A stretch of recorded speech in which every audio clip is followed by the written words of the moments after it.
and management accounts, self-assessment, tax returns, VAT.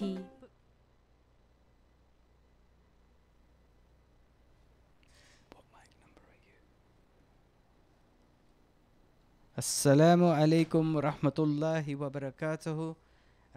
Welcome to the Drive Time show on this Tuesday, the 29th of what month is it, Hadar Ali? It is May. May, yes indeed. Welcome to this Drive Time show.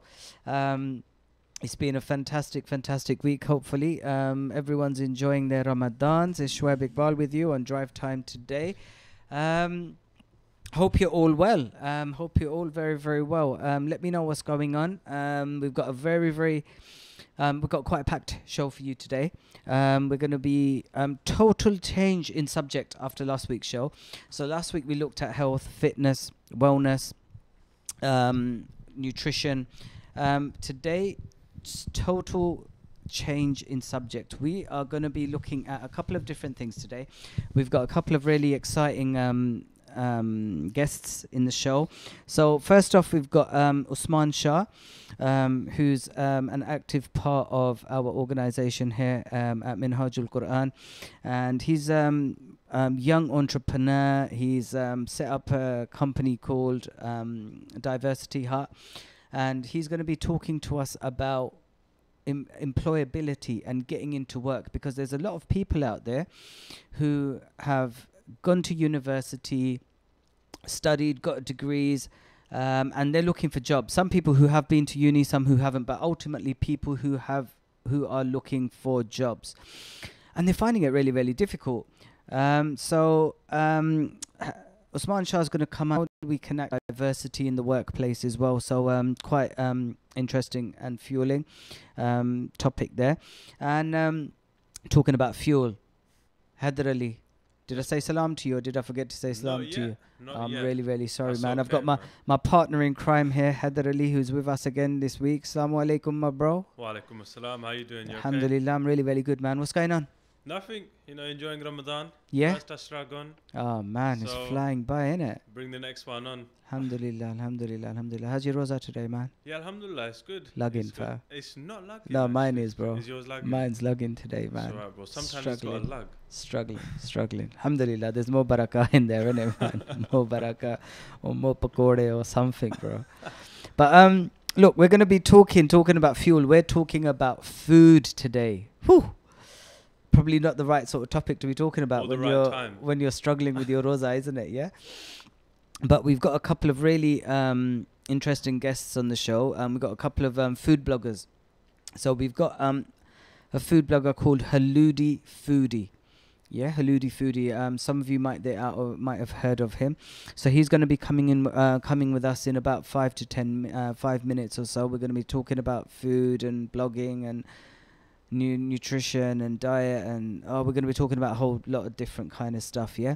And then we've got Halal Hangouts, who are really active bloggers. They are based, they do a lot of YouTube stuff, reviews, restaurants, all that kind of stuff. So they're going to be with us later on in the show. They're going to be with us in about an hour or so, inshallah. So yeah, that's the kind of, they're going to be talking to us about what they do, about their experiences. So we've got a show heavily kind of packed with food this week, man. What are you saying about that, bro? It's going to be a tough one, but I think it should be good. It should be like last week. Last week was quite ram-packed and time flew. Hopefully this week it'll be the same. Yeah, inshallah. So, just talk to me a little bit on your part, Hadar Ali. I mean, you're at university at the moment, isn't it? Yeah. What are you studying? Computer science. You're doing computer science, yeah? And you're in your second year? Second year, yeah. So just finish your second year, going into your final year, yeah? So in terms of getting into work, I mean, you must have friends and stuff who are struggling to get into work. This one, yeah? There we go. Are we ready? Yeah, get the mic closer to your mouth, yeah? Okay. Right, so let's do it now. Okay, so we've got Yahya Robert Haludi Foodie on the phone right now with us. Assalamu alaikum wa rahmatullah. Wa alaikum assalam wa rahmatullah. How are you, Shoaib? You okay? How's Ramadan going? Alhamdulillah, Alhamdulillah. I'm really, really good. Yeah. How are you? Good. I'm on half term at the moment. I'm a teacher, as you know. And chilling. We had an event yesterday, but other than that, chilling today. Took a day off. Well, took a day out of everything. Sat through the rain. Walked to the masjid, got soaked. But alhamdulillah, things are okay, man. It's all good. Rain is also mercy, isn't it? That's it, man. Alhamdulillah. So, yeah. Listen, some of our listeners might not know exactly kind of who you are or what you do or anything like that. So, rather than me giving you the massive intro, and everyone thinking, what's he talking about? Who's this guy, man? Why don't you tell us a little bit about yourself and a little bit about what you do? Jazakallah, Shoaib. Muslims, we're not really into bigging ourselves up, but I'll try, inshallah. Okay. My name's Yahya, and I'm in charge of a blog called Haludi Foodie. Started about 4 or 5 years ago in Ramadan, actually, and it was just showcasing good quality food that you can make at home, with the occasional restaurant review as well. I've been quite passionate about cooking for when I was young, and the story is basically my mother. When we were young, there was 4 boys. Okay, I think you've met my older brother, haven't you? Yeah. And out of 4 boys, there was a good 10 years difference between us. Yeah. And my mother was pregnant with my younger sister, the 5th child. What happened was that she said, "Listen, I've got 4 boys. Asian families, all the girls do all the work." And she said, "Listen, I'll cook for you, and I'll clean. I'll wash your clothes. Everything else is your own responsibility. You make your own breakfast. You make your sandwiches. You blah blah blah. Do this, and this." And then from that day, it became we really became independent. So we used to make our own breakfast. Just come back. Mum used to do lots of stuff. I don't think that Mum didn't, but we became very independent. We used to iron our own clothes. We used to hoover our own room, etc. And from there, this fascination with food came out. My parents, every mother. They cook very well, and nobody's food tastes like your mother's food. But what happened was that I kind of got this fascination with cooking food, and then I started cooking myself, and then eventually when I moved out, I had more opportunities to actually cook, and then Haludi Foodie started. And what I do on the side is that I really like barbecue, and I've run some sub club with some of my friends, and we barbecue old American style barbecue, which is low and slow, not grilling. Grilling is cooking food over high heat, but this is low and slow barbecue, about 110 degrees, smoking the food for long periods of time, like 18 hours, etc. So that's what I do. Also get involved in some community projects as well. Sorry, I talk too much. Please tell me if I'm talking too much. No. You're doing fantastically well. It's just that I'm sure some of the younger generation out there know kind of exactly who you are. But some of our aunties and uncles may be thinking, who's this guy, man? What's he doing? Why is he on this show? Do you get what I'm saying? So that's that just kind of puts it into context. So for all the aunties and uncles out there, he's a teacher. I shouldn't say that. I mean, last week we had a doctor on the show, and when he told all the aunties and uncles he was a doctor, I think he got about 50 rishtas within 10 minutes. So, shouldn't be telling them what you do, man. But, I told Miss Haludi Foodie that I'm actually going live, right? Yeah. So she's probably listening somewhere. So No. Bobby doesn't need to know. It's all good, man. It's all good. Bobby's from Stone Newington like you, yeah? Yeah. I hear that. It's a small community and the word gets about, isn't it? So it's all good. Talk to us about your blogging a little bit more. So you've been doing that for about 4 years now. You're quite well respected in the blogging fraternity, just tell us a little bit more about that, please. So I go by the tag Haludi Foodie. It's a play on words. Haludi basically means halal foodie. Okay, and so I had contacts with our blogger friends. They blog, they go out to eat a lot, and what they're doing is amazing. You know, they're showcasing good quality halal food out there. But my perspective is a little bit different because I actually cook myself, so I see things in different light.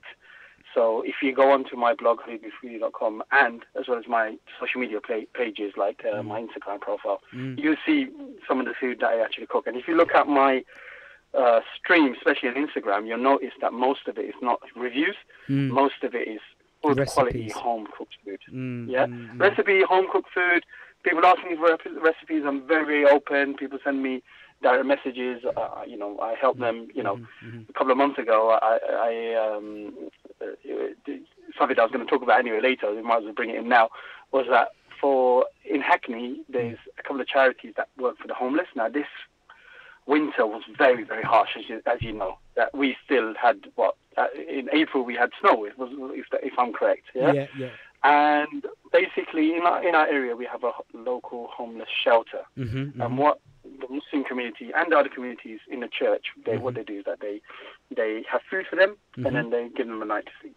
Okay, so the Muslim community, we also get involved in this as well. So what happened was that we feed them biryani, and they get really, really happy, man, because once a month the Muslim community get together and feed them biryani, and they're like, wow, now what is this? And they even fight for I don't know whether this is maybe a Gujarati thing or not, but at the bottom of the actual biryani pot, there's that stuff it's an Asian thing. It's like the baked on, and you scrape it off and eat that. They fight for that as well. I hear you. Right? I hear you.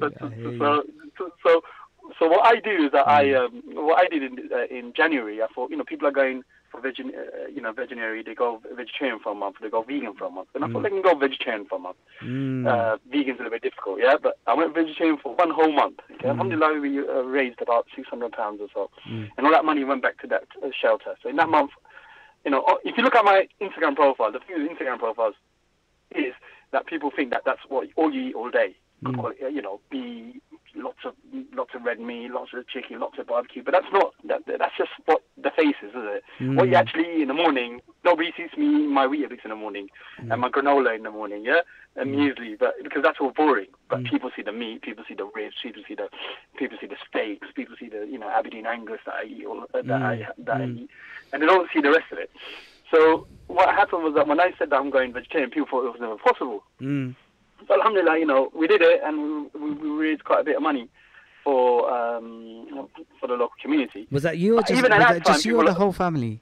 It was just me. Okay. I wouldn't impose something like that in the family. Okay. And what happened was that my wife found it quite difficult, but it opened my culinary eyes to vegetarian food as well. And you kind of appreciate things a little bit better.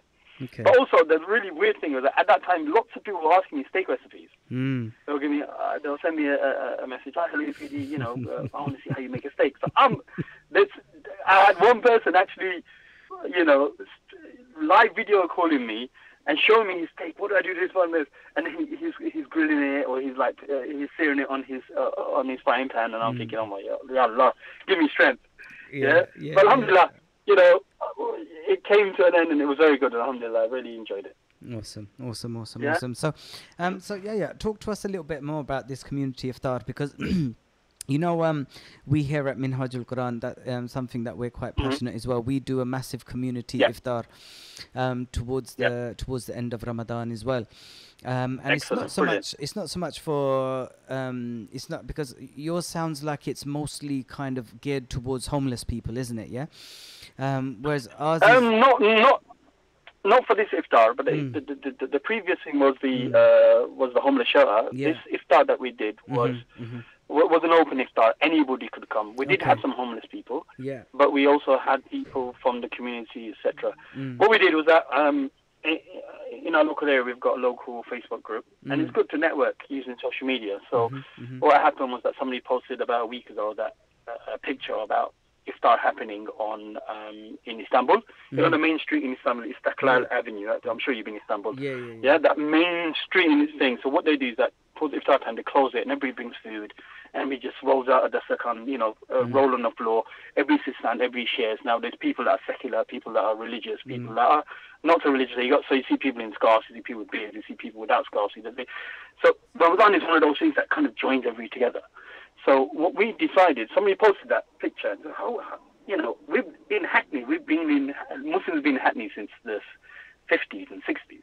It's an adopted part of Turkey as well, isn't it?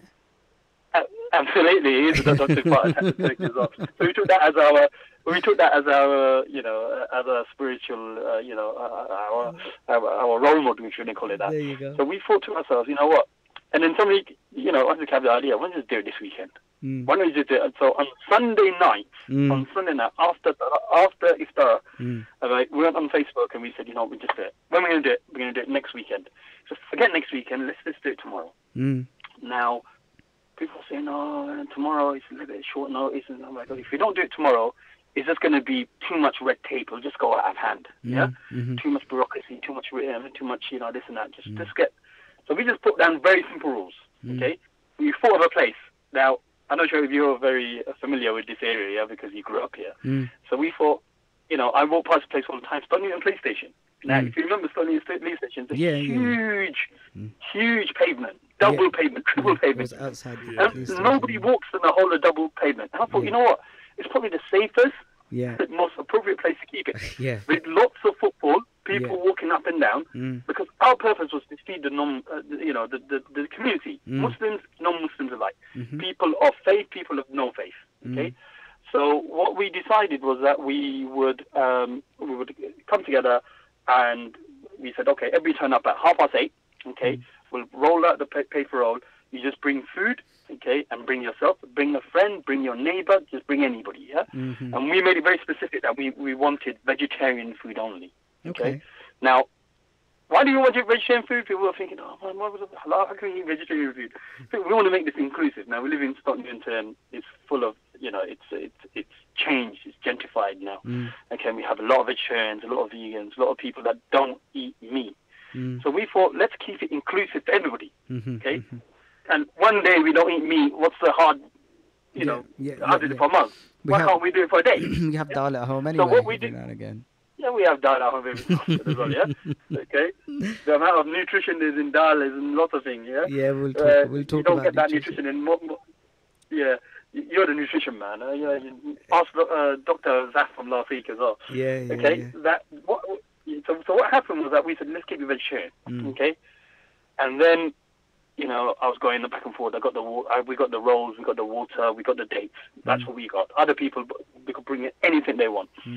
And then at 7 o'clock, the heavens opened. And it opened. It chucked it down yesterday, didn't it, for about 20 minutes? Absolutely, more than 20 minutes. Well, I was waiting. So it started at 7, or about 7:15, and I went for Asr in a local masjid. It was at 8 o'clock. Okay, and I basically parked my car outside the police station because then all the supplies it's very close. Did you get a ticket? And I was just waiting there. No, it's free after 7, isn't it? Okay. It's free after 7. Okay. Well, that's a bit Red cheeky, room, yeah? Yeah, sorry, carry on. So then what happened was that we where you lost my thought now. Sorry, man. So I was just waiting in the car and it was still raining, man. I was just like, ya Allah, when is this going to thing? Rain's a mercy. Allah, rain's a mercy, but when is this rain going to thing? And then I'm getting messages and people are sending me pictures of it raining, videos of raining outside. People are saying in Ilford is raining so much, it hasn't stopped for half an hour. People are showing me weather reports, and I'm thinking, ya Allah, you know what, let's just do it. Inshallah, Allah subhanahu wa ta'ala. Now, as I was walking towards Asr Salat, it stopped. Okay? And the temperature was still quite hot. Today it was a little bit cold. Today's a little bit cold because it rained, yeah? For a long period of time. But tropical storms, you know what, let's give it half an hour, 45 minutes. So I sent the message to the whole group that, you know what, at the moment, let's just keep it, it's still on, unless we tell you at 8:30 it's not on. Yeah? So, alhamdulillah, then we walked back after us and it was drying out. So we just waited for a little while to put the rolls out, and then we put the rolls out, and then at 8:45, the people just started coming. Allah, Ajib. How many people came with different food and all vegetarian, pakore, some, pasta, vegetables. Somebody made 2 trays of small individual vegetable pastries. I'm like, wow. Yeah, somebody bought mango lassi, people bought drink, people bought fruit. Somebody called, I got nothing. So he went to Tesco next door. He bought like crisps and chocolate and that sort of stuff. You know, and then we started calling people. We're just calling people on the street, come, and I think 20, 25 people that from the local community came that were not Muslim. And my neighbours, one of my neighbours, atheist, and he said, you know what, the community spirit we got here, people of belief, people of no belief, you know, people of different belief sets. You know, it's just a wonderful example of how we can think. Now, Ramadan is a time for sharing. Ramadan is a time for, you know, and you know, the hadith in this effect, Rasulullah sallallahu alaihi wasallam, you know, he said that if, you know, at the time of iftar, there's two, you know, the time of iftar, the happiness you get will only be that happiness, and the second happiness will be that happiness when you meet your Lord. So those two times, that happiness. So why shouldn't we share this happiness out? Absolutely. Yeah? Absolutely. So, alhamdulillah, you know, it was that happiness the person gets. Nobody, you know, we all know that iftar time we all become happy. Yeah? Even the most miserable person in the world is fasting the whole day. Is like, at iftar time, everybody's happy. Nobody's sad at that time. So why should we share our happiness? And this is so possible. We didn't ask anybody's permission. We didn't ally to any masjid, because as soon as I'm not you know, going anti-masjid, anti-thing, etc. What I'm trying to say is that we want to cut out red tape, bureaucracy. So what we just said, you know, just come, we put the second and just put, we didn't even ask the police or the council until towards the end somebody just informed them that, you know what, we're going to be outside, so don't get alarmed, yeah? Because that would have been a scene, innit? Somebody I'll get arrested for doing a community stuff. But alhamdulillah, you know, it really, really worked out. And I'm sure you've seen some of the pictures. Yeah. I've seen some of the pictures and stuff. MashaAllah, it looked amazing, man. It looked amazing. Because I've got my cousin Hadr Ali, who you've met as well. Hey, bro. Yeah. How's it going, bro? Assalamu alaikum. Good, man. I can see you on YouTube as well. Yeah, I've got it. You've got it on. You've got it on. Shaib, I like the shirt. How come you both wearing blue, man? I don't know. I think it was. Are you wearing? Hang on. I need to stand up. He's wearing his denim, bro. I got the Oh denim. no! Yeah, He's wearing denim. I'm wearing a proper. I'm proper. He's wearing denim. So what are you trying to say? I'm not wearing proper. I did put the wrong socks on actually on the way here. What are you like? Odd socks as ever, bro. Since you were little, you've been wearing odd socks. But bro, listen. We do. I was just going to call on Hadr Ali because to talk a little bit about our community iftar, which we do here as well. In the last Ashra normally of Ramadan, isn't it? It's normally during Itikaf. So you're normally. I tell you one thing, you know, with this, I don't know why we've not done it earlier. Yeah. Wallah, I don't know why we've not done it. And other places, you know, Minhaj Quran, other places, other masajids I know do it. Yeah. In Hackney, this was the first one, and it's quite shocking that it was the first one. So, Alhamdulillah. Because you know what I mean, because Kasnov Road is a massive community centre, for example, within that hub, isn't it? Within that kind of locality, right. And you know, kind of where they are and the demographics of the community around there is very diverse, isn't it? And if they were to do something like that, I'm sure they would bring hundreds and hundreds of people in, man. Because you got the synagogue next door. I'm sure they would get involved because they're quite friendly, isn't it, as well, with the absolutely. With I mean, Cousin of what it is that, like that. Yeah, I mean, our community is very diverse, and we've got a massive Jewish population, we've got a Muslim population, we've got a huge Turkish population, we've got so many demographics amongst the Muslims.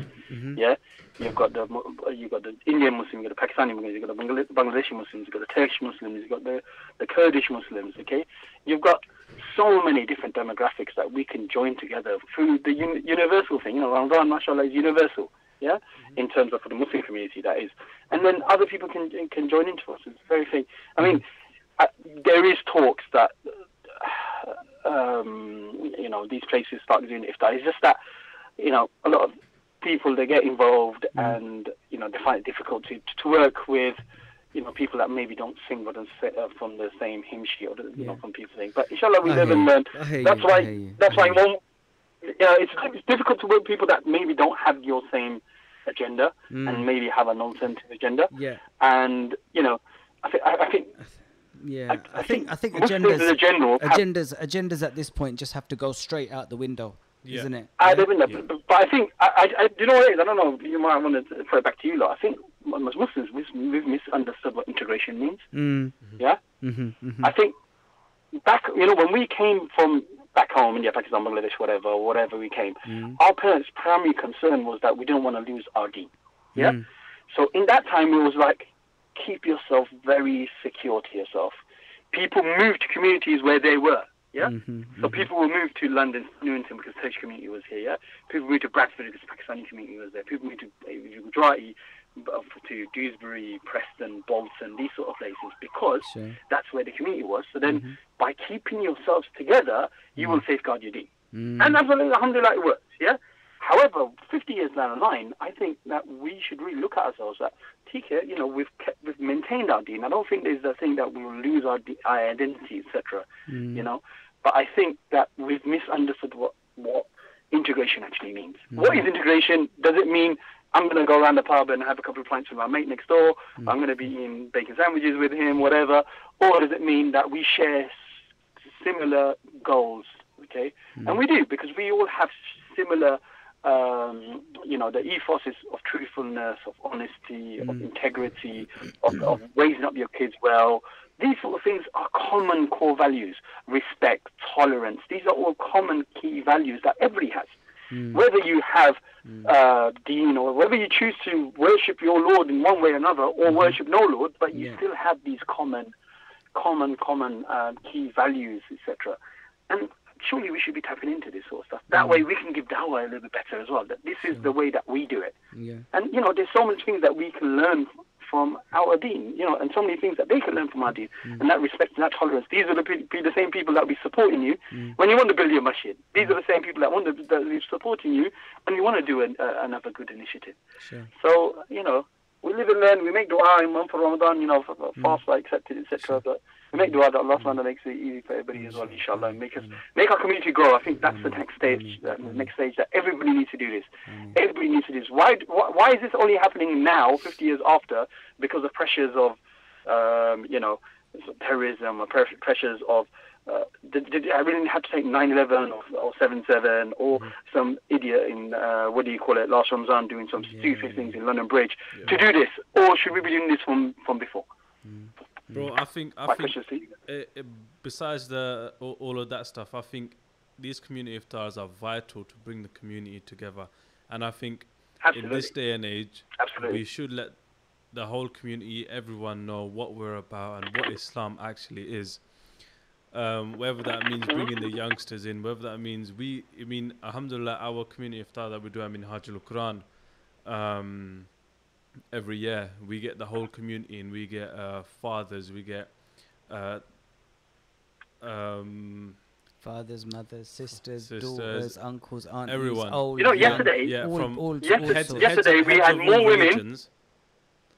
They all come in and they sit with us, and we read nasheeds, we give them a taste of what we're about, and we also give them a chance for them to talk and to tell us what they're about. Because we actually invite we invite the priest from our local church, we invite the rabbi from our local synagogue. And I think we get the priest from the local Gurdwara as well, and the mayor. Yeah. So it's the next one is, we call it the Big Iftar, is what we call it. It's on the 7th of June, and it starts at 7 o'clock. Just for everyone out there, letting you guys know. So inshallah, those of you out there who can make it, inshallah, make it. So guys, if you got any questions sorry, I just want to come in for 2 seconds here, yeah, because we might have some of our listeners out there who want to speak to you, but they can't necessarily speak to you, but they might have questions for you or whatever. So put them in, and we can get some answers on those questions for you. You might want to know how well to cook your steak, or how, whatever. But we've got halal hangouts coming on later on as well. Yeah. Hey. Yeah, hey, nice guys, man. Yeah. Lovely fellas, man. Lovely fellas, alhamdulillah. So they're coming into the studio in a little while as well. But yeah, just kind of going back to what you were saying earlier on, about you went vegetarian for a month, isn't it? Yeah. So what prompted that? Because I know obviously you teach science, you're into your nutrition and your health and this and little bit as well. So was it that kind of side of things, or was it just the charity factor that brought it in? Because I know you're quite passionate about healthy eating and stuff as well, because looking at your blogs, people will think all you ever eat is unhealthy stuff. Yeah, absolutely. Looking at your blog and looking at your Facebook and this and that, and people probably think all he ever eats is like steaks and meat and this and that and all the rest of it. You know, does he actually eat well? So, but you know, I know you're really passionate about kind of healthy eating and stuff like that. So, so yeah, just to talk to us a little bit about that. Yeah. I think the real trigger was a kind of a combination of everything you said. I think I needed to cut down my meat consumption, especially after like that winter period, at Christmas time. Yeah. Then, you know, the fact that I went to the winter project and I saw these people struggling. You know, a lot of them were Muslim as well as non-Muslims. Well, there were many Muslims there as well. And a combination of both of them together prompted me to do the actual the vegetarian month. Also, you know, healthy eating, etc. We know that, you know, diabetes is a big issue in our communities. We know heart disease is a big issue in our communities, etc. Okay, but I mean, I think a whole rounded diet, I think, especially in Ramadan, is very, very difficult for certain people when it doesn't need to be. I think that, you know what, a lot of people struggle for Ramadan because of, you know, lack of food. You're a nutrition guy, but, you know, lack of whole meal, whole grain, you know, complex carbs, you know, water. You know, Iftar, I have, you know, my gym bottle, you know, the like 700-800 milliliter bottle of water. That's all full. Okay, I have one day, one kajur. I eat one and I drink a third of that. Have the second one, drink the second third, and I, you know, eat the third, and I have the whole. So you're looking at 700-800 milliliters of water just going down in a very short period of time. You know, 2/3 of us is water. We made out of water. You know, dehydration is the key thing. And I think, you know, we have to pray salah after an hour and a half or so. Tarawih salah, 20 rakats or 8 rakats, whichever, but it's going to be an hour. How can you pray that with the stomach full? Okay? How can you pray that with the stomach full? And I know and you know that there's nothing worse than somebody next to you, you know, belching away. those fried food burps, innit, bro? Yeah, man, bro, the kebabs. We used to remember when I was younger, we used to play a game. What's uncle eating next door? You know, stuff like that. It's not all uncles. Now we're uncles, right? So we don't know that. We're very self-conscious when I think. So, but that was it, inshallah. But I mean, you know, in terms of food, etc., really, really, you know, everybody's entitled to a steak, everybody's entitled to eating a burger, but these are not the things that we eat every day. Fried chicken, boy, man, it's just epic. I remember the first time I ever ate a takeaway, forget fried chicken. My parents went to Green Street, okay, to do some shopping, etc. They came back, and they said, all right, we bought you kebabs. So then it's all right, brilliant. Now, they opened it up, it was this foil container with that thing on top. Never seen it in my life. I must have been about 10 years old, okay? Definitely more beans. Absolutely, definitely more beans. More beans. So when we opened it, I thought, what's this? These kebabs got holes in them. Because they're shish kebabs, right? Yeah. I've never seen anything like that. Yeah, I've never seen kebabs got holes in it. We traditionally do like, that they make it in a sheet. Yeah, we traditionally do like the tikki kebabs, isn't it? Yeah, like the patties. Yeah, but apparently these are shish kebabs, yeah? Yeah. But that had a hole where the shish was, yeah? Yeah. So I thought, what's this?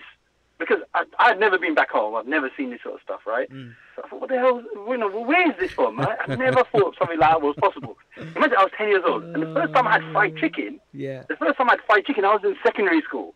And there was a shop round the corner from school. They said that, all right, because Ramadan just finished, there's a special thing for 1 week, we're going to have the halal chicken in there, right? But this was time before HMC and all this sort of stuff, so don't even ask it, bro. Right? So what happened was that we had fried chicken. The first time I ever had fried chicken as maybe a 13, 14-year-old. And our kids today are eating it every day. I see our school kids going every day after school. Well, you know what it is? One pound chicken and chips, bro. Yeah. Well, terrible, man. What can you get for £1? It's not quite a pound anymore. And they eat it every day. Yeah. I don't know how to eat this stuff. Absolutely. I mean, look, I tell Hadar Ali all the time. And even, you've met my son Hassan Ali, isn't it? Yeah? And I was talking to my son Hassan Ali the other day, and I was like, you know what, Hassan Ali, you know, when I was your age, there was no halal food. The only thing... No halal restaurants, yeah. No, there was nothing. There was the only thing in speech marks, I say, that you could get halal was fish and chips. Other than that, you had Mobeen's, you had Lahore Kebab House, you had Tayyib's, who've been kind of, that sort of genre of food. And then all of a sudden, I reckon it must have been in the mid-90s, isn't it? Yeah, there or thereabouts. Early 90s, mid-90s. Early 90s, late 80s, when these halal chicken shops started sprouting up. And the first one I remember, Al Farouk's first of all came up. You haven't done a review on that one, bro, yeah? Oh, come on, bro, man. Allow that, man. Don't save me. And then we went, this place in Green Street opposite the market opened up. It was called Al Imran Fried Chicken, and that was my first taste of fried chicken. I didn't even know what fried chicken tasted like, man. But alhamdulillah, these kids have got it so good these days, where, mashallah, everything, literally pretty much everything out there these days is halal, especially in London. Even the KFC is halal now, sort of thing. Subway is halal. These mainstream chains are all kind of going halal. So yeah, it's a totally different era, man. So look, I'm gonna slap it on you, man, in terms of food. And everyone's kind of maybe wondering, what is your food of choice at this moment in time? Because I know as foodies, we go through little phases, isn't it? Yeah. So you go through a burger phase, or a this phase, or a that phase. So what kind of phase are you in at the moment? What kind of food is really tickling your fancy at this moment in time? That's a difficult question, bro. That's a very difficult question. I mean, I'm an all-rounder, bro. But there's nothing like a medium rare steak, a ribeye or sirloin steak from... I've got friends that opened up a new place. I don't know if you've heard of it. It's a farm you buy directly for them. It's a place called Hill Farm Finest. Yeah. They Osman, use isn't it? Premium... Yeah, bro, Osman, okay. Premium quality Aberdeen Angus. The best quality out. For years we've been getting really poor, inferior quality. That's why people don't eat beef. My parents, etc., didn't used to eat beef because it was just the poor quality. And Usman tells me stories about how when they go to the cattle market, etc., the Muslim brothers all turn up last minute to take all the stuff that's kind of left over, if you want to call it that. And that's what you see in your butcher shop. So what Usman's a breath of fresh air. They use proper, grass-fed beef, Aberdeen Angus, proper genes in the actual thing, the marbling inside the meat, and then they dry age it. A lot of people, especially Asians, got a really big issue with dry aging. What's this about? When you're making the food go bad and you think, it was slaughtered 50 days ago, and 21 days ago, 28 days ago, and you're eating it now. So it's a massive misconception for them. But drying it out, making it taste, making the flavors concentrate, so when you actually cook it, you taste the meat. What I have a really big issue with, is that we've disrespected our meat to such a stage that it's just a protein source. If you taste the chicken, if you taste the meat, then you've done something wrong in essence. And for too many years, the Asian community has hidden behind the masala and spice. That's exactly what I was going to say. That's exactly what I was going to say. Too many years we've hidden behind spice. Because what it is that our spice has hidden the inferior quality meat. You taste spice. You don't taste the main protein source, which is the beef, the lamb, the sheep, whatever it is, okay? I mean, the lamb and sheep's kind of protected because it's kind of free range, okay? But chicken and beef, okay, beef is very poor quality we use normally, and the chicken is very, very poor quality. And what it is that, unfortunately, we just looking at, low cost, high volume, right? Because we eat way too much meat. We eat way too much meat, okay? And for us, that's why even people are telling me, man, you will never be able to go vegetarian. Never, ever. Alhamdulillah, I did it. And if I can do it, anybody can do it. So why don't we eat less meat, but eat it better quality, inshallah. Awesome. Right, last two questions for you then, bro. Your top three restaurants out there at this moment in time, what are they? If someone was saying to you, I want to go out for a bite to eat, where am I going? Your top three at this moment in time, Okay, so there's one for the Londoners, okay? So my best restaurant at the moment is actually, it's a place called The Great Chase. It's not far from me, it's Islington, okay? It's pure halal, good quality high quality cuisine. Okay, they use free and organic, free range and organic meats. Their steaks are from Hill Farm as well. Okay, and completely dry bar, so they have no alcohol in their thing, but they make the most amazing drinks. They call them cordials. Okay, they say it's a disservice to call our drinks mocktails, because I mean, as soon as somebody says mocktails to you, what do you think? Okay, you think about somebody putting a couple of mint leaves in a cup, filling it up with ice, and then putting 7-Up in, isn't it? A mojito. That's what people think. Allah forgive us, right? But they go there, have the drinks. The actual person, one of the co-owners, is from Stokey, yeah. Okay. So yeah, the nice guy. That's my first. Okay, and then my second will be for somebody up north, Kona restaurant in Bradford. Amazing cuisine as well. You know, but these are I prefer to eat in more high done. But then you see, for me and my family, I know you're going to say it's high class, high dining, etc. I'll give you one. I'll throw one out there, which is not this. Okay, so high class. The reason being, we and our family will not go and eat out in a place that like sells sells things that you can normally get with stuff we can cook at home, which is normal. It's like my children say, "Dad, you make better things at home," which is true, isn't it? It's a service. So what we'll rather do is, instead of going out once to eat every month or twice to eat every month, we'll not go out 2-3 times, and then we'll go out somewhere and we'll eat a high dine. I'll pay 150 quid, okay, but I'll pay for the whole family, and they'll really enjoy themselves. There'll be, somebody will take your coat. Somebody will wait on you, not just slap food on the table. What do you want? Number 12. Okay, number 12, slap it on you. No, so that, get out. Wash, clean up your, they're waiting for you to leave so they can get some other, bums on seats. This is proper high quality. This is what I eat.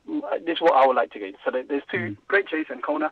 And for one, that's a little bit less thing. So if people are into their burgers and that sort of stuff, I think, if you live in this part of London, then you've got Brioche Burger on in Walthamstow now. Yeah. Okay, his Aberdeen Angus and that sort of burgers are very nice. A little bit pricey, but it's quality. Yeah. Okay? And then if you're in West London, we've got Red Iron. Okay, for burgers. Fried chicken, you've got a couple of fried chicken places that are there. If you want to have brunch, etc., Bake Street here, Feroz and Amira in Bake Street, they're doing the most amazing brunches. Feroz's burger is supposed to be the best. Okay, out there. They know what they're doing, and the bakes, Amira's bakes, are very, very good. So there's a couple of places out there for people. You did a supper club in conjunction with them a little while back as well, isn't it? Yes, I did. I did it. Yeah, I did a couple last year. You need to do a special one for me. I know, I did tell you, bro, but what can I say, man? These tickets were sold out in less than a day. I think this was around the time when my uncle passed away last year, isn't it? It was around that time, I think. So that's the reason. I met you in a janaza salah, and I did tell you, didn't I? Yeah, when I met you in a janaza salah. That's all right, man. Alhamdulillah. Inshallah, the next one will be there, inshallah. Yeah. It's been an absolute pleasure having you on the show, sir. Thank you for inviting me. I know it's been difficult to get me on, but inshallah, I make dua that Allah accepts all our fasts, and may Allah help you and help the causes of all the great causes out there, inshallah. May Allah help us and accept all our ibadah in this month, inshallah. Make dua for me as well, inshallah. And it's been very nice to see you, and speak to you soon. Inshallah. We need to go out again, bro. Yeah. Give me a shout. Do you mind if I just quickly tell the listeners? Bring it with you, yeah? Do you mind if I tell the listeners why we couldn't get you on the show?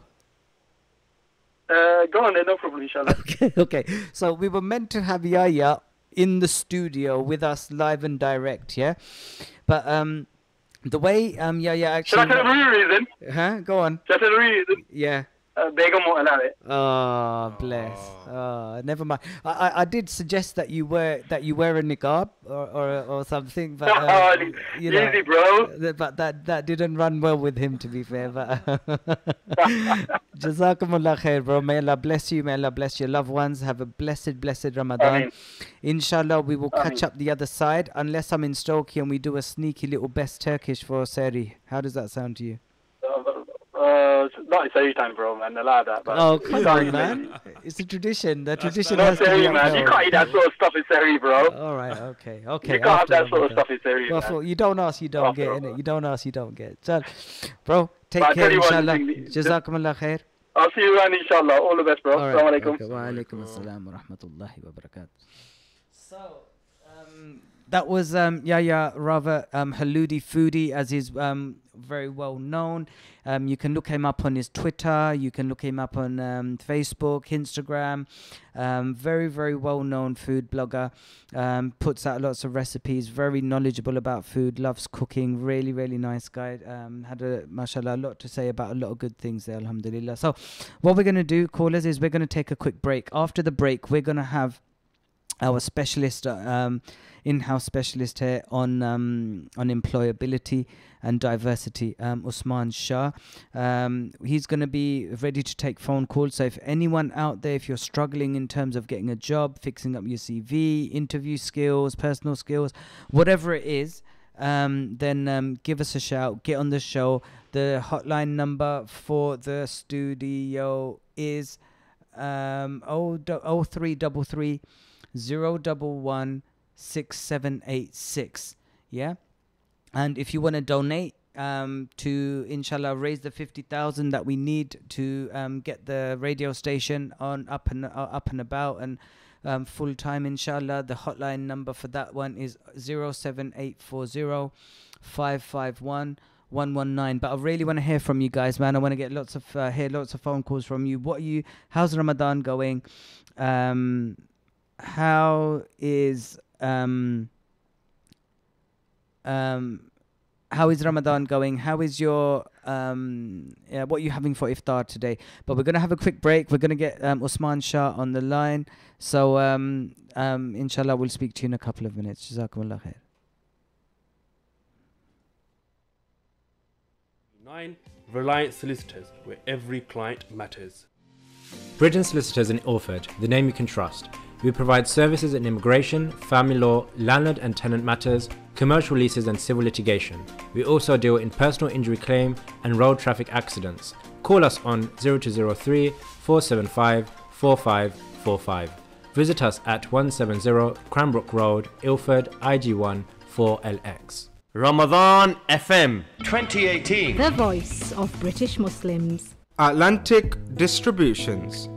Whether it is frozen fish, marinated Lahori masala fish, or lamb offals, we have them available at very competitive prices. We are wholesale suppliers to restaurants, butchers and caterers. Visit us at 51 to 53 Upton Lane, London, E7 9PA. Contact us on 07415 474 185. Usman needs the adhesive to work. If not, his day will be a disaster. So, Usman, if you really need something to bond, grab a tube of CT1 from your local stockist. An incredibly powerful sealant and construction adhesive that's fast, flexible and strong. It can be used anywhere, even underwater. For more info, ct1limited.com or follow us on Facebook or ring us on 0208 555 1448.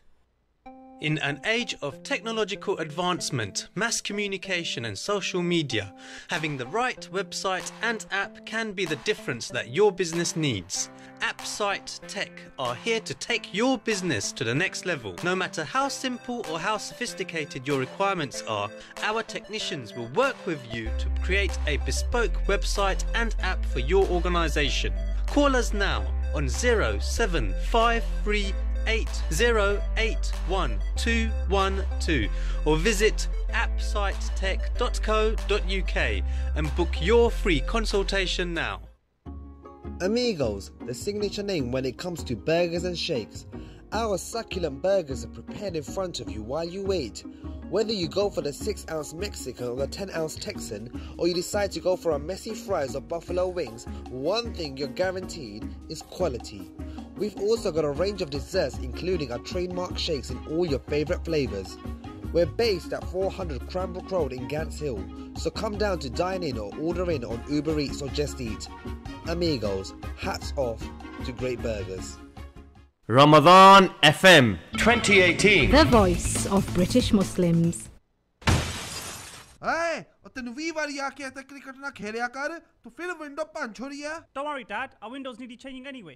ਹਾਂ ਤੇ ਪੈਸੇ ਤੂੰ ਦੇਸੇ ਨਾ Nah, don't worry, Dad. UK Windows will sort it out. UK window ਉਹ ਕੌਣ ਨੇ They're the best double glazing company about.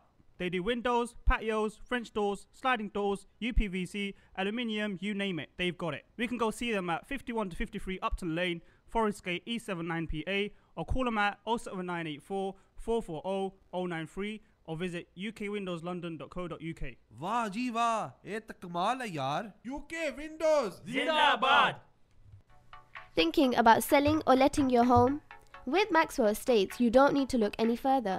Well established with over 15 years of experience, Maxwell Estates are specialists in residential sales and lettings. We manage over 200 properties in and around northwest London, keeping our landlords and tenants updated with all the latest laws and legislations. Based in Edgware, our experienced specialist negotiators always ensure we maximise the full potential of your property. Call us now on 0208 952 0808 for a free no obligation quotation, or visit our website www.maxwellestates.co.uk for further information. Maxwell Estates, the name you can trust. With over 25 years experience in the East London area, there's no better firm to rely on than Cameron Adams Century 21 when it comes to properties. Be it lettings, property management or sales, we can assist you to ensure you get the most out of your property. Contact us on 0208 558 2000 for a free, no obligation valuation and watch us do what we do best. Grab your taste of luxury at Pink's Boutique. Designer brands like Hugo Boss and Armani to keep your style in check. Catering for ladies, men and kids, Pink's Boutique has it all under one roof. And we offer shipping worldwide. So get the look to fit your attitude. Visit us on our website at pinksboutique.co.uk. Remember, that's pnksboutique.co.uk. Or pop into our store at 302 Brentwood Road, Romford, RM2 5TA. Ramadan FM 2018. The voice of British Muslims. European University of Business now offering BA Business Management, MBA with specialisation. Our courses are regulated by UK Quality Assurance Agency and taught in a highly professional environment. Special offer for Ramadan FM 2018 listeners only. Please call on 0203 288 3143. Email info@universityofbusiness.eu. Solicitors in. You can expect a variety of services from us, ranging from family law, immigration, human rights, money claims, personal injury and many more. We are committed to providing you with the best legal advice suited to your individual circumstances. Drop us a call on 0203 500 8000. Our office is located at 62 Barking Road, East Ham, E6 3BP. Why spend summer in your room when you can fly off to your dream destination with facilities like car hire and hotel bookings? Well, Flight Masters have got you covered. We offer holiday packages, city breaks and flights at the most reasonable prices with the best provision of services. So why delay? Call us today on 0203 598 9938 or visit our website at www.flightmasters.com. Do you dream of travelling to those blessed lands where the beloved of Allah was born? Does your heart yearn for Medina, the city of the beloved? If it is your time to experience a spiritual journey words cannot justify, then join us at Sam Travel and Tours and book your Hajj and Umrah packages today. We offer group and tailor-made packages for all your requirements. Based on Romford Road in London, for our last 10 days Umrah package, please call us on 0208 478 8911. Ramadan FM 2018. The voice of British Muslims. MR Accountants provide a full range of accountancy and taxation services, including annual and management accounts, self-assessment, tax returns, VAT, bookkeeping and payroll services to all different types of businesses. With our in-house chartered accountants, you can be guaranteed to save money. Contact us now on 0203 432-9138. कितनी बार कहा है कि घर को साफ रखा करो, मैं तो थक गई हूँ सफाई कर करके। उफ, ये कॉकरोच, चूहे, कीड़े मकोड़े घर में घुस आए हैं। कहाँ जाऊँ, किसको बुलाऊं? माँ, बहन, बीवी और बच्चे, किसी को भी इंसेक्ट्स नहीं लगते हैं ये अच्छे। So don't worry, I'll call City Pest Control. Deal with cockroaches, mice, rats, bed bugs, fleas, flies, all types of insects and rodents. 0203 633 0080 or 0770 279 8808. www.cpestc.com. City Pest Control, large enough to cope, small enough to care. All our technicians are British Pest Control Association qualified and we are regulated by the Royal Society of Public Health. This Ramadan, visit Al Akbar's for all your meat and poultry needs. We buy only the highest quality meat and are HMC registered. We've got some amazing offers on all our products this Ramadan and we provide free local delivery for all our customers. We also cater for restaurants and large events, so no matter how big or small your order is, Al Akbar's is the name to remember. Visit us now at 51 to 53 Upton Lane, Forest Gate, E7 9PA or call us at 0208 472 5742. Al Akbar's, the name to remember. Yo, bro! Cuzzy's getting married and I need to get hold of a car. Yar, I know some boys who know SPM car hire. They got the best cars in town. Rolls Royces, Ranges, Maseratis, Aston Martins. Cause you name it, they got it. With the best prices in town. Sorted! Looks like I'm going to this wedding in a Range then. They'll drop off the car and pick you up once you're done. Just give them a ring on 01798 397 916 or visit them online spmhire.com or find them on Instagram. Looking for meat and groceries? Look no further than Waris Food Store in Walthamstow. Visit the store to view our special Ramadan offers. 420 Hull Street, Walthamstow, E17 9AA. Or for free delivery, call us on 0208 521 0000. We have fresh deliveries of poultry and vegetables every day. Waris Food Store in Walthamstow. Reliance Solicitors fight to protect your legal rights. Our firm offers a wide range of services including immigration, family law, commercial law, civil litigation, personal injury, landlord and tenant disputes and employment law. Visit us at 602A High Road, 7 Kings, Ilford, IG3 8BU or call 0207 183 5439. Reliance Solicitors, where every... Assalamu alaikum wa rahmatullahi wa barakatuh. Welcome back to the Drive Time Show. With myself, Shoaib Iqbal. We've got Haider Ali back with us as well. Now, there's been a slight change in plan. Usman Shah has got a little bit lost on his way into the studio. Can we have an Haider Ali? Oh. But you know what? We've replaced him. We've got a very, very able replacement. So who we have here, we have in the studio in front of us right now from Halal Hangouts, one of the most renowned halal bloggers in the UK at this moment in time. We have Altaf from Halal Hangouts. Let's have a round of applause for Altaf. Assalamu alaikum, everyone. If What? you're driving out there, Usman got replaced by Halal Hangouts. Yeah. Yeah, it happens. Usman, don't be sad. It's a good day. It's a good replacement. It's a better replacement. I'm just saying, I didn't want to say that, but you said it. You know? It's a bit better looking as well than Usman, to be fair. But we can live with that, man. Altaf, how are you, man? Ramadan Mubarak. Alhamdulillah. Ramadan Kareem, you know, it's a nice place to be in the Ramadan studios in Ramadan. It's very cool in here. That's because I'm here, by the way. Oh, right. Yeah. All right, okay. So, but we've also turned up the air conditioning, so it'll be a little bit warmer. It's raining outside, and it's a bit windy. Yeah. Good stuff. Yeah. So how's Ramadan going? Ramadan is going very well. I haven't really been out and eaten enough in Ramadan. Like I feel like I could be doing a bit more eating, but I'm focusing on other things. You know, the spiritual aspect of Ramadan. Alhamdulillah. You know, I'm not really feeling it this year. It's just tiredness, really. You know, trying to fit everything in the day. So that's it. And it's been going pretty well. Need to be a little bit closer to the mic. Oh, right, okay, levels. Is that good? Yeah. Right, and There right you up go. close and personal. Yeah. With Get your up viewers close now. and personal, man. Pull it towards you, man. Yeah. Pull it in. So so Ramadan's going well, alhamdulillah. Yeah.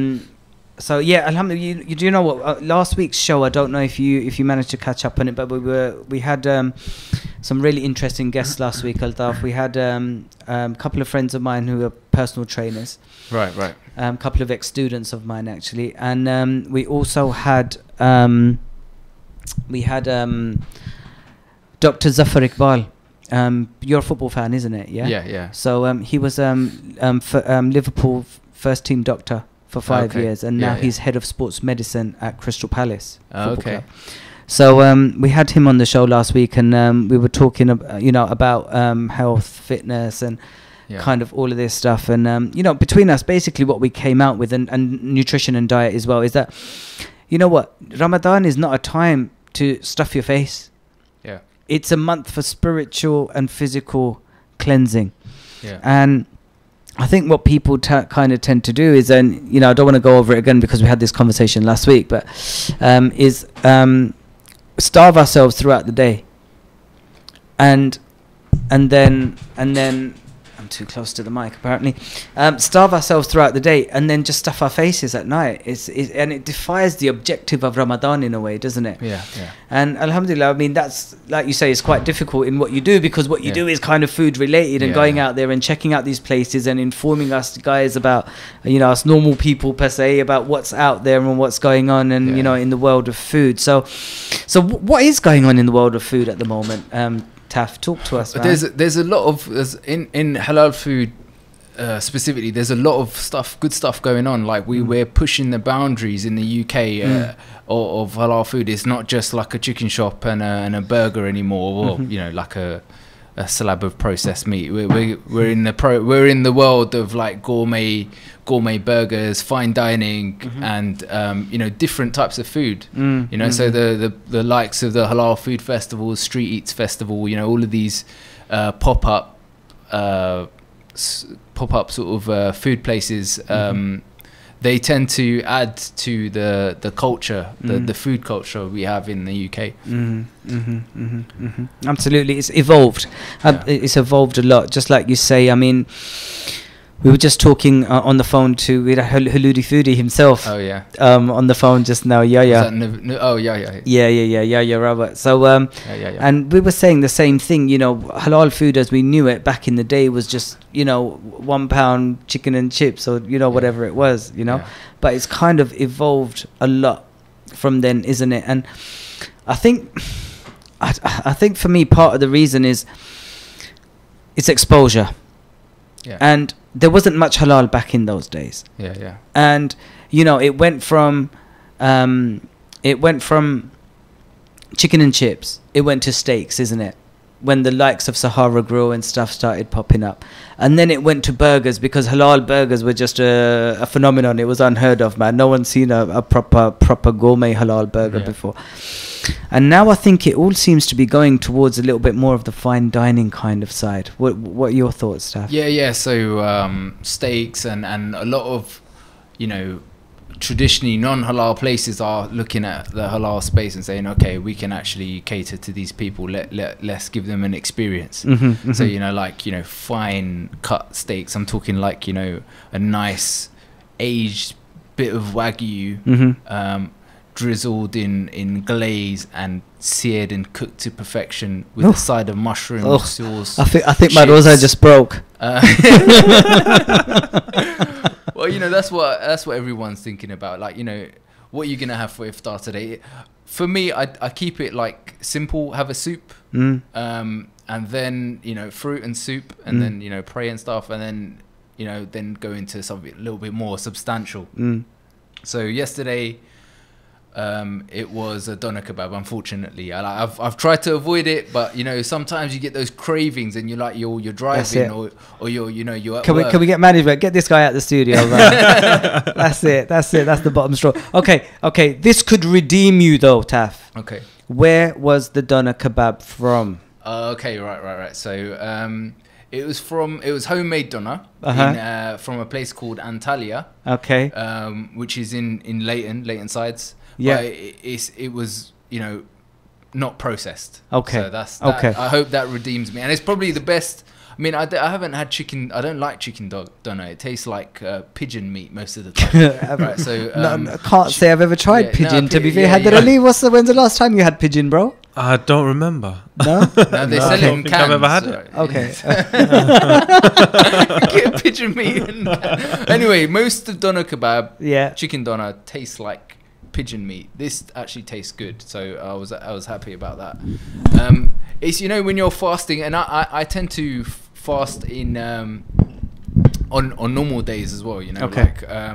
Like and when you're fasting, you don't want to have a bad meal. You want to have good food, you know. You want, you know, fresh food. You don't want to, like, I've waited all day and what, you giving me pigeon meat, you know what I mean, or burnt samosa. So I hear you. People are a little bit more picky in Ramadan, so that's why I think you know, this is the month to kind of reevaluate how your relationship with food. You know, organic. So there's halal and there's tayyib as well, which means like organic, which means freshly produced, which means it's good for you. Yeah. So that people often forget about that. Yeah. So that whole side of things is also good, because we eat so much processed junk. I'm probably the worst person to talk about this, because I do eat it, but in moderation. Like I won't have it every day, but I do enjoy it. Everyone loves a greasy, you know, fry up. Or is that just me? No. Fry ups are good, man. I think especially during Ramadan, right? I have the tendency to have a lot of chocolate, but on a normal, when it's not Ramadan, I wouldn't have chocolate on a day-to-day basis. But I have to have like a piece of chocolate or a chocolate bar after I break my iftar. Yeah, you had me on. forget chocolate. Yeah, I'm like that as well. I've got a massive sweet tooth as well, to be fair. Sweet tooth. And the funny thing is, it doesn't take much to satisfy my sweet tooth, Taff. I don't know what you're like with your sweet tooth, but I have one of these massive slabs of whole nut in the fridge. Oh, yeah. Yeah? In the Bro, fridge. honestly, yeah? One or two chunks. That's it. I'm done. Okay. Here's a question for you. Do you put your chocolate in the fridge or do you leave it out? See, in the summer, you got to put it in the fridge. But, you know, I think the fridge actually adds another dimension to the chocolate. So try this, viewers at home. Chocolate in the fridge, right? Crack it open and have it with some milk. Like, it won't... Normally, chocolate will dissolve into the milk, but it doesn't. It creates like it's a different experience. Hang on. So what you're saying is, we're dipping the chocolate in the milk like a biscuit. No. So you're chewing it. Chewing it and you drink chewing it and drinking it. A bit of water. Okay. Although I do like dipping. You know, like dipping biscuits. Yeah, everyone, I do that a lot. I could dip. I don't know about the viewers out there, but I love dipping my biscuits. It's one of the things. And cake. You know, like I even dip my cake. Yeah. 100% Madeira cake. Nice bit of Madeira cake, dipped in a bit of chai. It's happy days, isn't it, man? Excellent. So, guys, listen. Why don't we get some of your calls? We'd love to know what you're having for iftar today. What are you doing for iftar today? I'm being naughty tonight, guys. I have a confession. Okay. Go on. Forgive me, brothers, for I have sinned. I don't think I don't know if I'll be able to, bro. Just it depends where you're going. Where we could be potentially going. Okay. Yeah? So now you're bringing me into it. So I don't. Yeah. So what's your name? Hadar. Hadar. Yeah. Hadar. Just for the viewers, that he's pointing at Hadar and not at me. So these guys are. No, but you're keeping it there, bro. So I'm thinking of going to. Well, I'm not thinking. We're probably going to end up in Nebraska. Okay. Nebraska Express.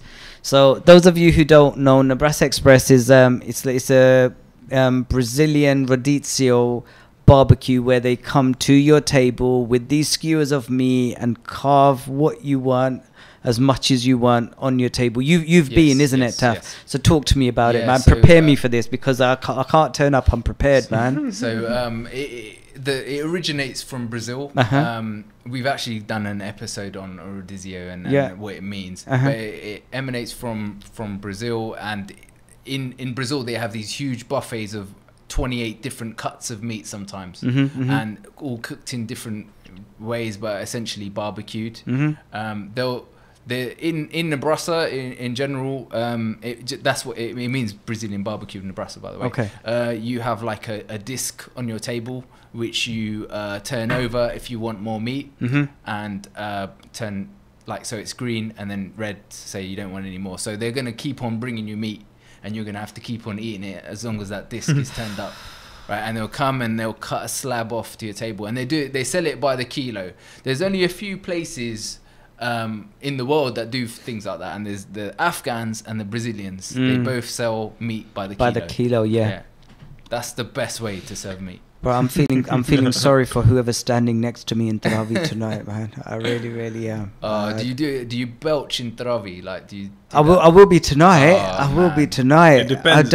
I don't normally. I'm like you. I like to have quite a light iftar. Yeah. And I've found it helps so much. Yeah. I found it helps so much. I don't know what the listeners out there are thinking, but I can actually pray Tarawih with one wudu. Okay. And you know when you have too much fried food? Oh yeah. It's a killer. It's a killer.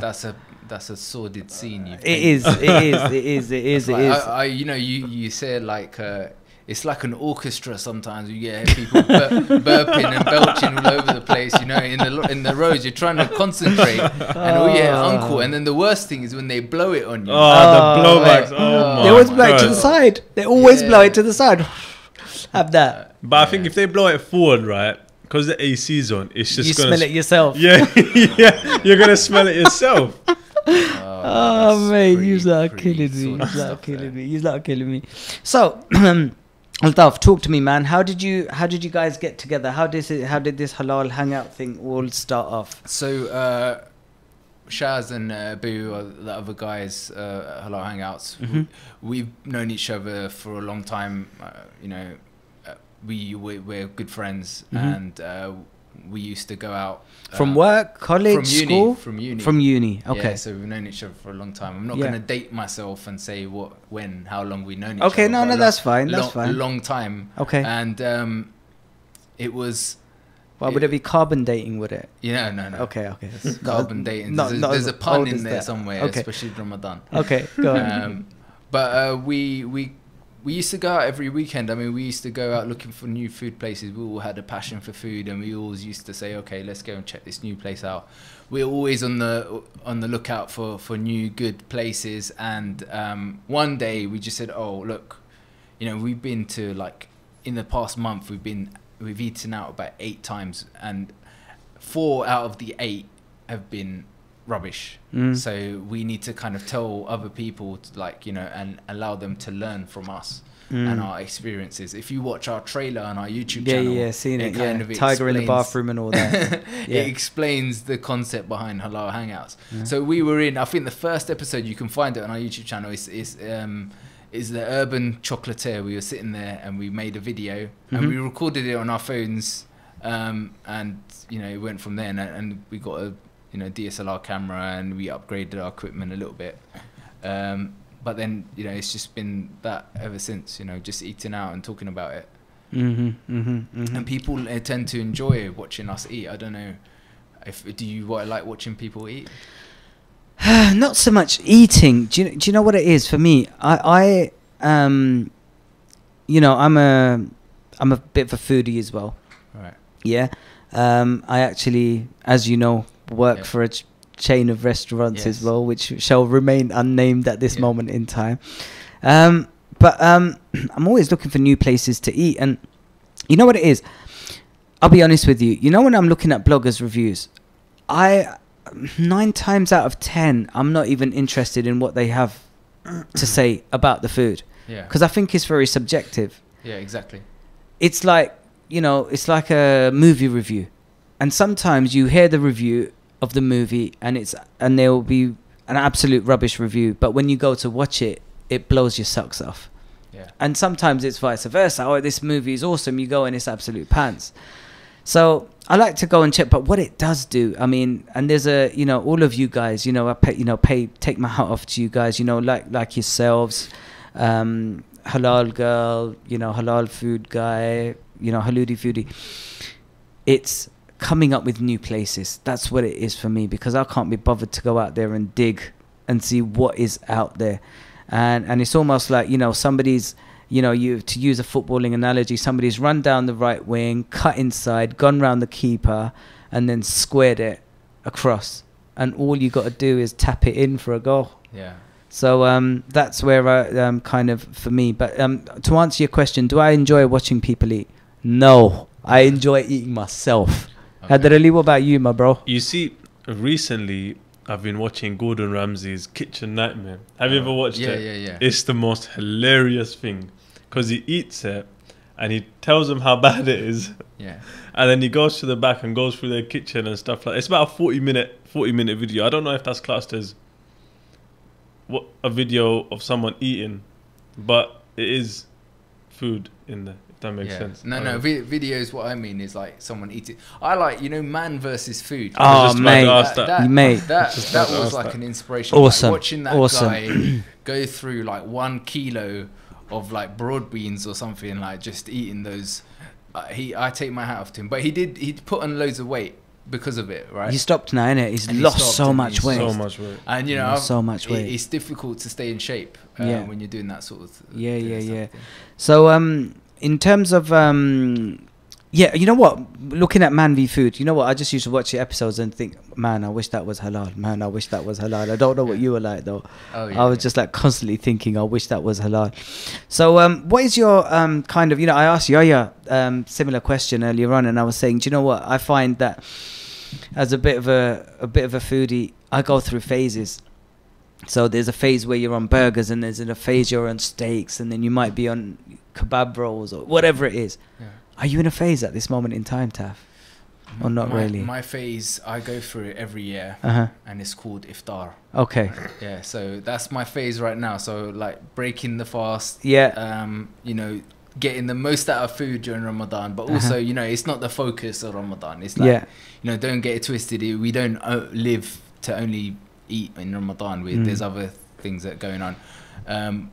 But there are a lot of, I mean, Iftar time is like a very, you know, serene time. I break it with a bit of soup, like I was saying, with dates and water, obviously, a bit of fruit, then soup. So I like Moroccan Herrera soup. Okay. Like mushroom soup as well is good, or the Algerian shorba soup. Shorba, yeah. And there's also like a nice Chinese mushroom soup that they, you know, I have sometimes. So and chicken soup, obviously. So just soup is a great place, and it's funny because other cultures, the first thing they do is they have soup.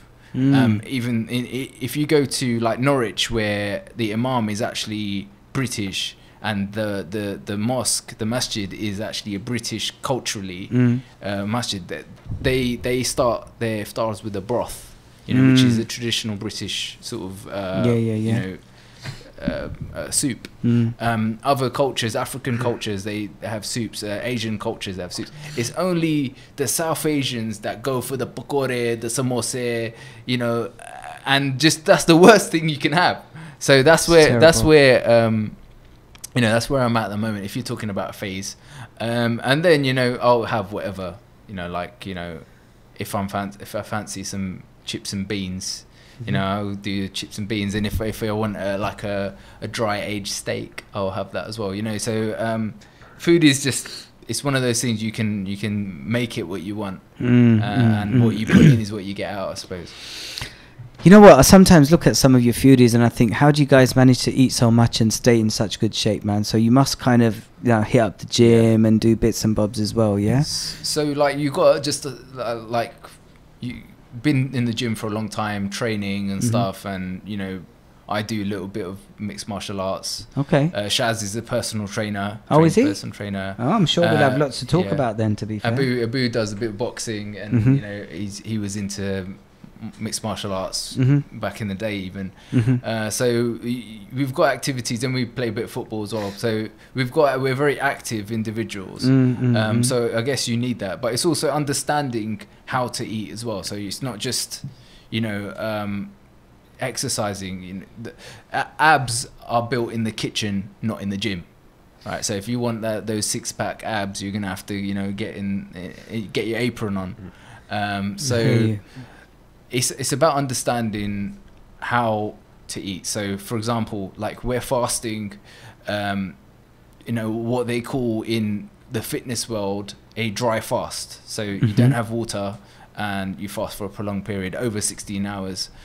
So there's different things that happen in your body during that time, and one of the most amazing things is that your body will like extract water from the fat within your body. So it squeezes the fat and takes water out of it. So it's amazing. It's just like a miracle, really. Of the human digestive system. So you need to understand that if you then go in really fatty foods or foods really high in sodium, your water retention is going to change and suffer. And just downing gallons and gallons of water as soon as you break your fast, these things have a detrimental effect. So you just have to understand how to eat. So I suppose that's where it comes from. And if you were doing intermittent fasting, fasted cardio, I wouldn't recommend it in dry fasting, but if you're doing sort of what they call intermittent fasting, where you drink water and not eat, there you could actually burn more calories if you do cardio in that fasted state. So if you're just going to walking to the station instead of taking a car or a bus. Absolutely, yeah. It is about getting that right balance in there, man. And I think, especially some of we were talking about it last week with Dr. Zaf as well, in terms of, some of our community, all we want to do is sit there and eat, man, and then we complain. We've got heart condition, we've got diabetes, we've got this, we've got that. And at the end of the day, we are what we eat, and if we're not going to pay attention to what we put into our bodies, then, invariably, what are we going to pay attention to? So, no, alhamdulillah, man. So, where do you guys play football? Oh, we haven't played for like this season, but Power League, we used to have a team. We used to play football and amongst friends as well once in a while. I'd really be interested to hear what the viewers, how they keep fit, because we're always looking for different things to do in terms of, we play a bit of cricket as well. Okay. So we played indoor, and the Ironman sort of 2020 league we entered, I think last season or the season before, Shaz will tell you. And we play that as well. So we're a bit like, very active individuals. So it's that's how you can have like a double cheeseburger and wash it down with a milkshake, and not like, once a week. Yeah. On your cheat day. Yeah. On your cheat day. On your cheat day. So you still play cricket? Because I play a bit of cricket myself as well. Okay. Yeah. So batsman or bowler? Me, I'm an opening batsman these days. Bowl a bit of off spin. But I used to be a medium pace, 15 overs a game kind of guy, man. I play at Wanstead Cricket Club. I don't know if you've heard of Wanstead. Cricket Club. Do you know Arfan Akram? Very well. I've known Arfan since he was that big. Yeah. And you know what the funny thing is? He's still that big. He's on the show next week. Okay, give him my salam. Arfan I know very well. His brother Adnan. Yeah. Guys. Great ambassadors for cricket. Yeah, absolutely. Great work they're doing there. So Arfan's working for the MCC and the for Essex Cricket, EC for the Essex Cricket Board as well. So he's doing a lot of good work out there at the moment. So yeah, he's going to be, guys, just to give you the heads up, Arfan Akram is going to be on the show next week talking about diversity in cricket and all of the sort of cutting edge projects that are going on at this moment in time. Make sure we tune in. And also who we've got next week, now that you've touched on it, have you heard of a Muslim comedian called Bilal Zafar? Have you heard the name? No. Okay, so you'll have heard of him by the end of next week. Don't worry about that. Yeah, so he's been on BBC Radio, the Asian network, and he does stand up basically. Okay. So he's going to be on next week as well. Hopefully he will have a couple of jokes. Bilal Zafar, yeah, man, yeah. That's a solid name. It is, isn't it? Especially when you say it like that. Say it again. Say it again. Bilal Zafar. Oi, oi, oi, oi.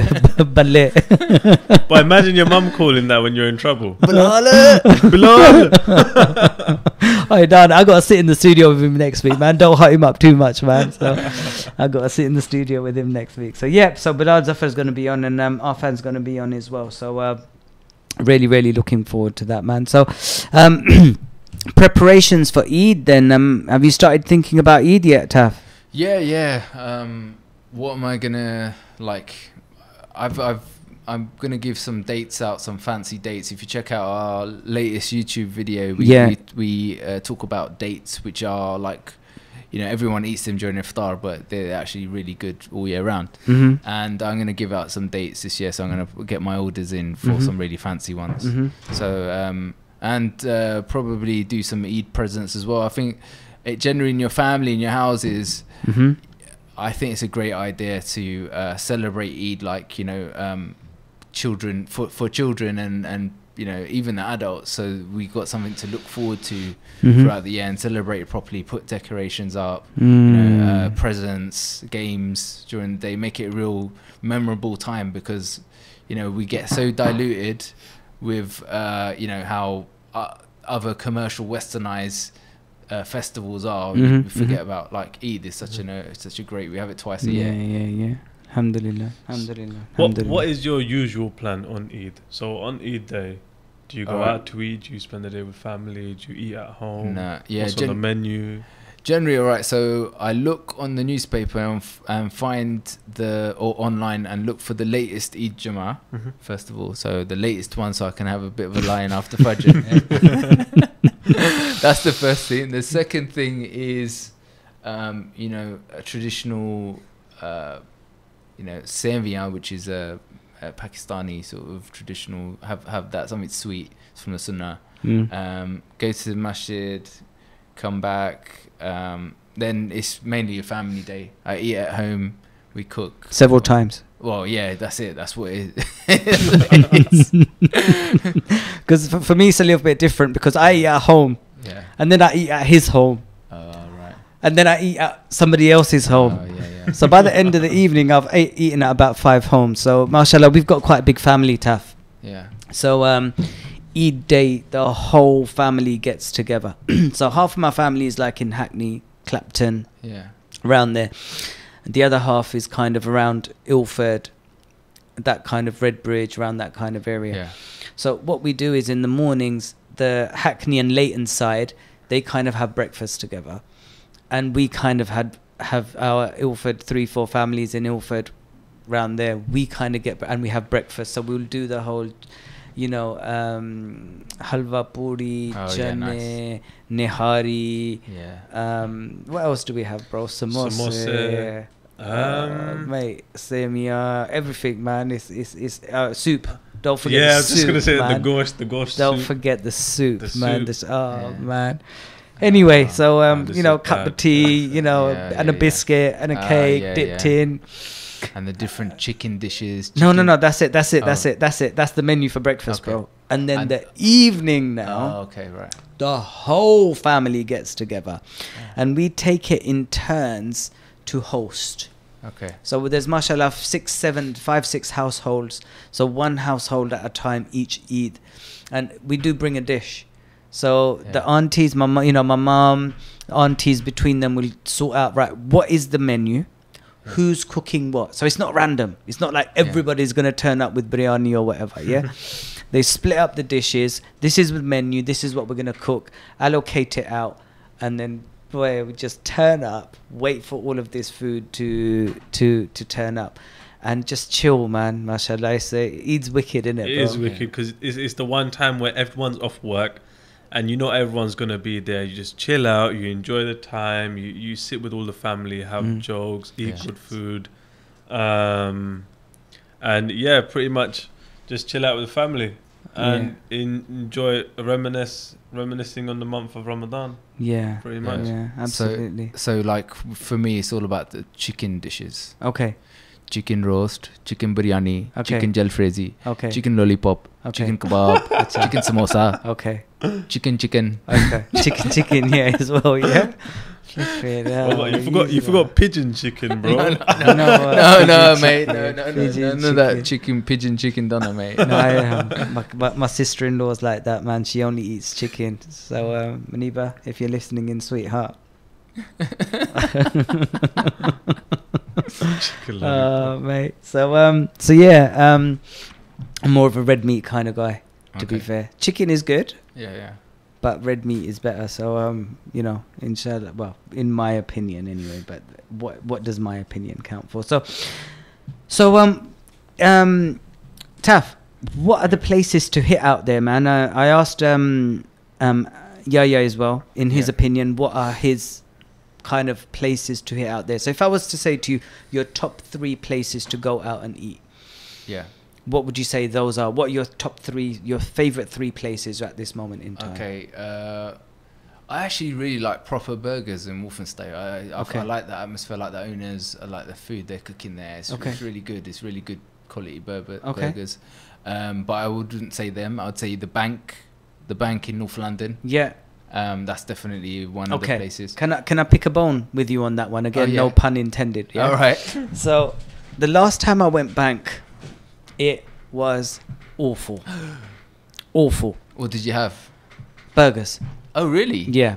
Worst burger we have ever had. Hadarali, would you agree? Yeah. It tasted boiled. It tasted like what they'd done is they'd boiled the meat, broiled it, and then put it on the barbecue. Okay. It was horrible. The first time I had a burger there, it was lovely.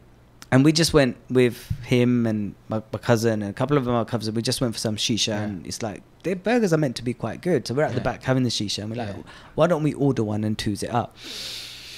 Whew! We could have got 2 and twos them up, to be fair. They were that nice, yeah? So we all went back, all of our cousins, and we all walked out so disappointed. Oh, really? It was awful. None of us finished our food. None of us finished our burgers. We literally had to give it back. So you should have told the chefs. We did. Mate, sort it out. But they didn't seem interested, man. They didn't really want to one thing they do, which, well, in my opinion, they don't. They do broil the chicken. They steam the meat. Sorry. So it's like steamed, and then they finish it on the grill. Yeah. And that, coupled with the hardness of the brioche, gives a really good consistency. And they use some really good relish, and they use French bread. So it's French brioche, which is, I mean, but the buns are generally a problem in all gourmet burgers. They fall apart. These ones don't. So I don't know. I like that sort of the juiciness of that burger, but it has to be cooked right. So if you overcook it or undercook it, it'll be a disaster. If you could have it like medium, it'll be perfect. Okay. And that's my sort of okay. So so another one would be the meat company. Okay. A meat company have a sort of halal menu, special halal menu, and a halal section. Yeah. In their Westfield. West London branch, and they do one of the only few places that do good Wagyu beef, halal obviously, and that is, if you're going out on an occasion and you've got like a couple £100 to spare, then that's definitely worth frequenting. Okay, so that's number 2. What comes in at number 3 then? Number 3, I would probably say, again, fine dining, Novikov in Green Park. Okay, so I've heard mixed reviews about that, but yeah. So you got to go at the right time of year. They do really good clay oven lamb. So it's very simply seasoned, but the lamb is really good, the shoulder, and they seal it in a clay pot, and then they put it in the oven and slow cook it. And then when they serve it to you, they break the pot and they take the lamb out, and it's just juicy and tender. Okay. So that's definitely one. If you were to say my best buffet, I'd say one of the best. Okay, let's categorize this then. Let's categorize this. Alright. Starting off then. Start Okay. off with your buffet then. Yeah. I'm not a big fan of buffets, but go for it. Number one So, buffet. you know, the buffet has to be themed. I can't go to a buffet that's a world buffet. So like, Okay. you know, Jimmy's, JRC, Yeah, Spice Village. yeah. I don't like those. I like Royal Nawab. And the Mhm. reason being is because I can go there and tell them to make me a fresh kebab.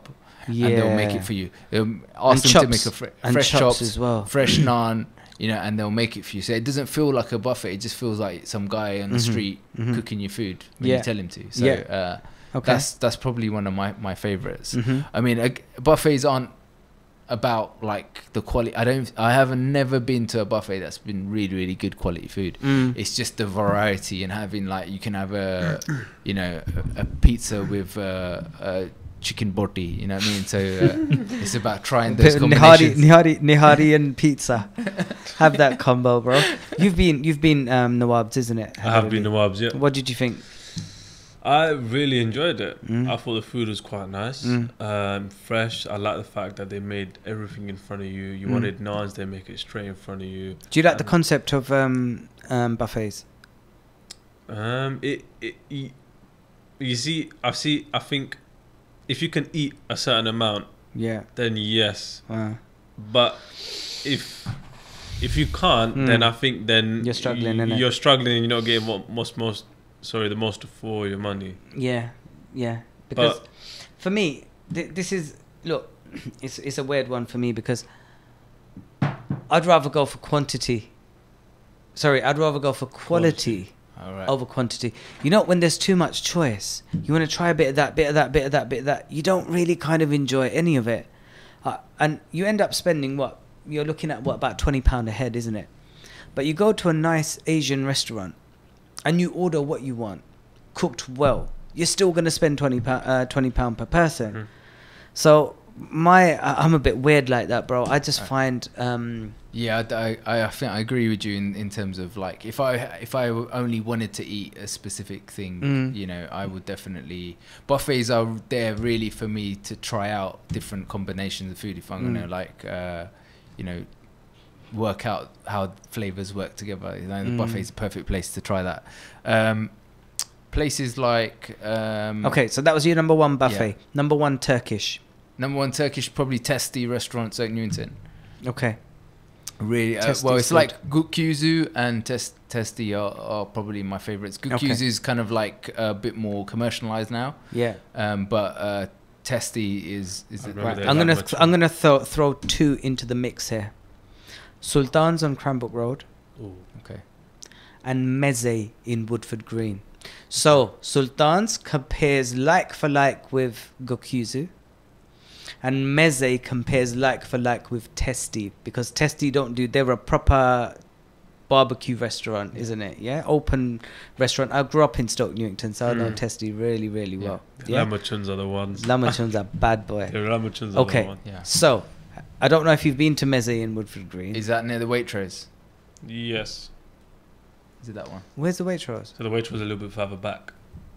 It's the one round the corner. Yeah. Waitrose. Yeah. I don't know if there's a Waitrose Woodford, there. South Woodford Waitrose. It's near South Woodford. No, Woodford Green, not South Woodford. Oh, right. Oh. Woodford Green. Woodford Green. You know where Sir James Hawkley Hall is? Oh, yeah. Yeah? It's round the corner from there. Okay, no. Meze. You need to hit up Meze. You're talking about quality of meat. Yeah. Phenomenal. I've not had the lamb shish like that anywhere. Yeah. Trust me. Sultans, I kind of, they are very good value for money. Yeah. Right. So if you want to go, and I think their quality is reasonable. I wouldn't say that they're as good as Gökyüzü though. Okay. But you know, they are definitely. I like Sultans. I like their ribs. I like their massive platter that you get. Definitely, you know, the mixed grill. What else is there for chicken wings? Because I keep on talking about chicken. There's a place in Bloomsbury Square called Russell Square called Wing Wing. Yeah. And that is making my mouth water. They double fry the chicken wings, and it's just like some of the best wings I've ever tasted. Okay, I need to hit that place up because There's I still haven't tried sticky wings round the corner from my workplace, man. I still haven't tried. We were meant to try it the other day. Yeah. And it was shut. Oh, really? It was shut for lunch. Yeah. They're randomly shut, aren't they? They're a bit like that. Okay, so Turkish number one. We're saying between testi and gökyüzü. Okay. Yeah. And if you want chicken kofte, there's Mongol Okbasi in Stoke Newington. Not the main one, the takeaway. Yeah, the little one. All they're cooking is kofte. That's it. Chicken and lamb. And go for the chicken one there and have it fresh on the side of the road. Mongol is best. Mongol is You'll really thank nice. me for it. I tell you where else is really nice around there as well is Azizia. Oh yeah. Have you eaten in Azizia? Yeah, that's a great experience. Serious. Their food's very nice as well because they've got the butchers there, the quality of their meat's got better as well. Yeah, I really like the experience of sitting on the floor with your friends and family. It's chilling. very private, and we've had some good times there. Feel like a boss man, innit, bro? Yeah, Just sitting there, like just this, relaxing. I don't know. The one thing you have to choose who you go with because like the foot odor of who you choose to go with can like really dictate how good the meal is because if you're sitting there and someone's got his cheddars out, hearing you, bro. and you know, and he's like he's got a hole in his sock or something. He keeps on twiddling his toes, and like you're trying to eat a kofta, you're down a kebab. And you know, you don't want to. It's not happening. It's not happening. Bottom of his head. Bro, it sounds like you got a scar. You're scarred for life, man. I really want to know who did you actually go with, man? Because if it was Shaz or Abu, then that's not saying. Moving on swiftly. Then okay, so we've hit number one Turkish. Okay, doner kebab. What's your number one doner kebab? Doner kebab. We did an episode. I saw it. So we said archway kebab at that time. Yeah. I think I'd stick with that for now. I haven't been there in a while. We just did a taste test of all the kebabs around that area, and surprisingly, best kebab. It was a kebab that was cold. You know, how can you have a kebab that's freezing cold? And it's just because the volume they don't have time to cook the meat properly, as in like get it boiling hot. I was there 2 nights ago, man. Yeah, well, magical. Every time I've had a wrap from there, it's been cold. No, it wasn't cold. Yeah, well, every time I've had. And you know what? Let me tell you one thing. The meat is so lean that even when it's cold, out the fridge, it tastes better than most doner kebabs that you get. Yeah, it's the fat content isn't there. I get that. I mean, I'm a patron. I've been going there for a long time, but it's just I have never had a really hot doner kebab. Okay, archway kebab. So we maybe we got to go to best kebab together, or maybe I need to hit up an archway kebab. Okay, great. So your number one burger we've established is Bank. Yeah. What are we missing? Indian food, Asian food, man. Asian food. There's loads of different places. You know, I would say let's stick in to begin with East London. There's Tayyib's, which like people say it went down, and it did kind of go down, but their chops and their lamb karai, you know, those 2 dishes finish phenomenal. It for me. They're brilliant. Yeah. Okay. And Dishum, if you want something that's you know, a little bit edgy, a little bit different. You know, Dishum, go during the day because at the night it's a bit too like hectic. Just go during the day.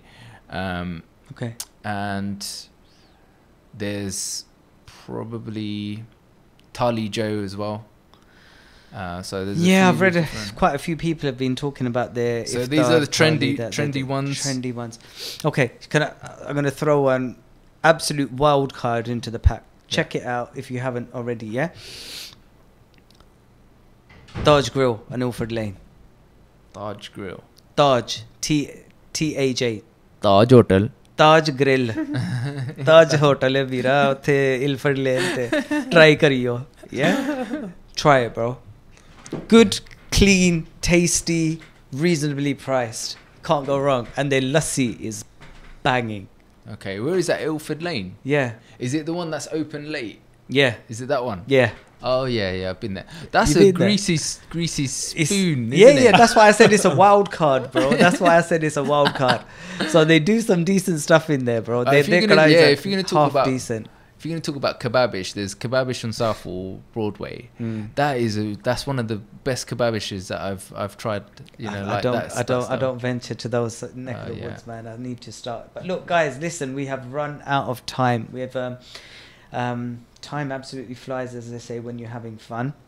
Taf, thank you so much for joining us today. We're very privileged to have you on the show.